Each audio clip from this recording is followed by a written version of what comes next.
جی میں ہوں جمیل اختر اور آپ مجھے میرے فیس بک اور یوٹیوب سے دیکھ رہے ہیں ویورز۔ یہ وقت بھی بڑا عجیب ہے اور بڑے عجیب ٹائم پر بڑے عجیب عجیب آپ کو یہ واقعات کا سامنا کرنا پڑتا ہے اس لائف کے اندر۔ میں بات کر رہا ہوں کہ جو پی ٹی آئی کی جو سیاست تھی پنجاب کے اندر، وہ اس کو ایک اتنا بڑا دھچکا پہنچا ہے، اور یقین کریں کہ اس کے لیے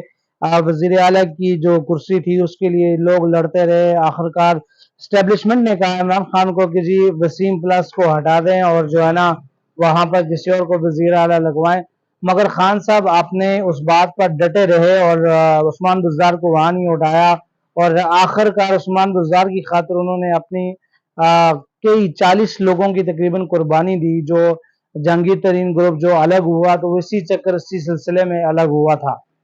تو کل بڑا ایک عجیب واقعہ پیش آیا کہ کوئٹہ کے اندر جو ہے سردار عثمان بزدار صاحب نے جو ہے بڑی بہترین قسم کی نو ڈاؤٹ سب سے اچھی پریس کانفرنس کی،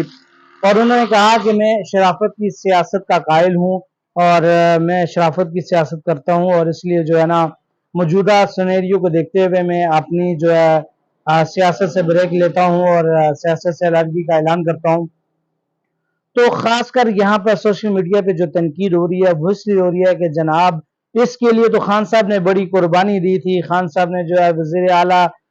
کا منصب بھی ان کو سونپا تھا، ان کو تو کم از کم خان صاحب کے ساتھ کھڑا ہونا چاہیے تھا۔ اور یہاں میں بات کروں کہ دیکھیں جب ایک ماحول ایسا ہو جہاں آپ کو اپنے آپ کو بچانا بڑا ضروری ہوتا ہے، اور وہاں انہوں نے اپنے آپ کو سیف سائڈ کر کے جناب اپنے آپ کو بچا لیا، تو بعد میرے دل میں بھی یہ بات آ رہی تھی کہ جی اگر دیکھا جائے تو ان کو ڈٹ کے کھڑا ہونا چاہیے، اور یہ وہ ایکس وائی زیڈ جو ہم سب کی باتیں، مگر یہاں پہ ایک جو حقیقت ہے وہ یہ بھی ہے کہ جاوید چودھری اپنے ایک پروگرام میں کہہ رہے تھے کہ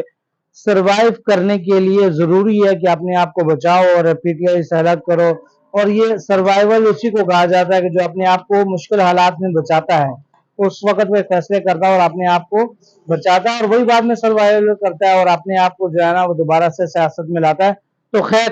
اس کے آپ کے اوپر کیا رائے ہے، آپ جو ہے کمنٹ سیکشن میں اپنی رائے ضرور دیں، اور یہ تو بزدار صاحب کا فیصلہ تھا۔ سو ویسے بھی ان کی جو ہے کوئی اتنی خاص ایکٹیو رول نہیں تھا سیاست میں، تو انہوں نے سیاست سے علیحدگی کا اعلان کیا، تو اس میں کہتا ہوں کہ کوئی مذائقہ خیز بات نہیں ہے، تو بزدار صاحب شریف انسان ہے تو کم از کم ان کو بخش دو بھائی۔